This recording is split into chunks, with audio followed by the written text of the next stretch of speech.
এই কালারের আমার গাছ বাগান বিলাসের গাছ ছিল না। বাগান বিলাসের এই কালারটা ডাল আমি নিয়ে এসেছিলাম, নিয়ে তারপরে রুট হরমোন দিয়ে এই গাছের ডালটা আমি এরকম পাতা বের হওয়া পর্যন্ত অপেক্ষায় ছিলাম। এই যে পাতা হয়ে গেছে, এর ভিডিও আমি পরে দিয়ে দেবো কিভাবে গাছের ডাল থেকে চারা করতে হয়। আর দেখো এই চারাটা কত সুন্দর পরিপূর্ণ হয়েছে, যেমন পাতাগুলো তো দেখলে, এবার শিকড়টা দেখো কি সুন্দর, কত দূর পর্যন্ত ছড়িয়েছে।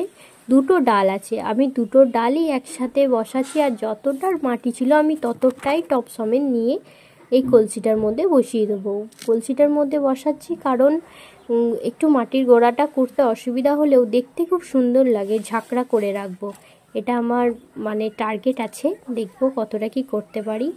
আর গাছের ডাল বসানোর সাথে সাথেই বেশি সার দেওয়ার দরকার নেই, হালকা আমি আগে থেকে যেটুকু সার মাটি রেখেছিলাম সেটুকু দিয়েছি।